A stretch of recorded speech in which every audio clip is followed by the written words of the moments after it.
Hey everybody, this is Jebbie and I'm here today with another helpful video. Today we're going to talk about doors, keys, trunk and frunk. So the first thing I want to introduce you to is Volvo keys. All the buttons are usually on the side. So you'll have an open, a lock button and a trunk button. On the reverse side of it you have a panic button which will sound the alarm if you hold it down for a few seconds. To open the car you just need to press the open button once. And to lock the car, you just need to press the lock button once. Normal operation of the car, you will probably just use keyless entry. So as long as the key is anywhere on you, you can just put your hand in like this and it will open the car. And then this applies to all the doors. Every door also has a little depression right there. And if you touch that, it will lock the car.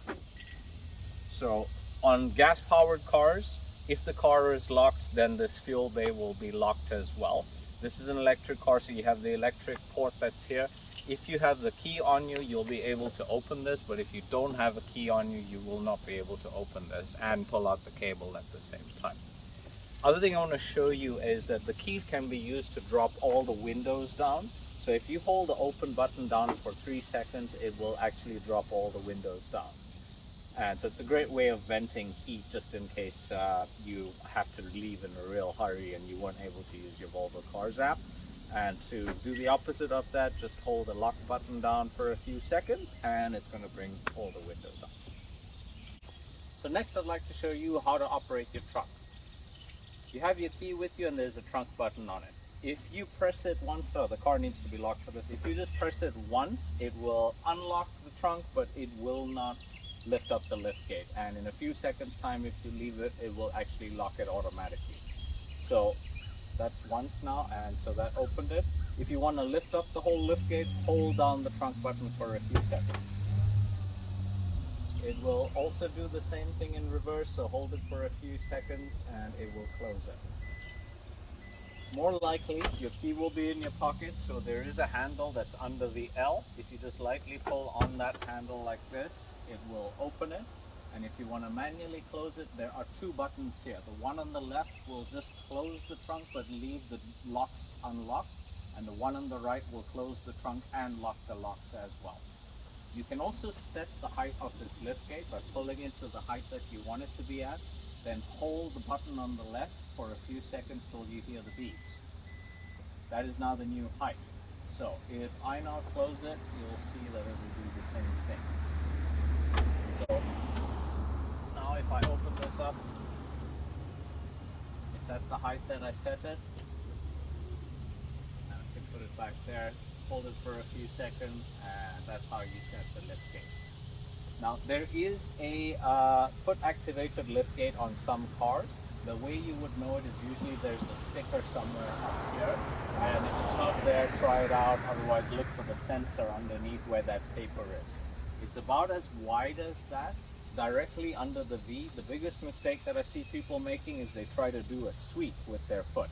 The sweep doesn't work, it's just a in, out. So in, out will close it, and you don't really have to go too much, it just needs to be about that much, and in, out will open it. And that's how you operate it. So in all the gas-powered cars, if you want to open up the bonnet, then there is a little handle here to open it up. But obviously this is an electric car, so there is no engine in the front, and that's actually storage space, and it's called the frunk. So you just need to pull that handle up like this in order to open it, and I'll show you what it looks like in the front. So after you've popped the latch for the frunk, the handle to open it is where my right hand is here, and you have to just pull up like this and it'll lift up. There's a secondary cover here, and when you open that up there's a little bit of space here just to store things like your cable or anything you don't really access all that often. If you pull this cover off, underneath there is where you will find your puncture repair kit. So there is a pump and a sealant, and there is also a tow hook, which I actually want to show you. This is the tow hook, and right down here on each of the bumpers in the front and the back there's a little access cover in case you need to tow the car. You would screw that in and tow it that way. Then the other thing that I wanted to mention is that you do have your windshield washer your windshield washer fluid goes in right here under the blue cap. And when you're closing this, let me just mention that there are two latches here to close it. So make sure that you push down and close both of those latches, and then inspect to see that both of them are closed. So push down and then check and see the seals here as well as here. Now you know it's closed. So this doors and key video is very, very universal, and most of the features that I showed you apply not just to the XC40, it applies to all the different newer model Volvos. And so thank you once again for watching this video. Hit the like button, hit the subscribe button, hit the share button, and if you have any comments and questions, please put them in the comment section below. Thank you. Enjoy your Volvo.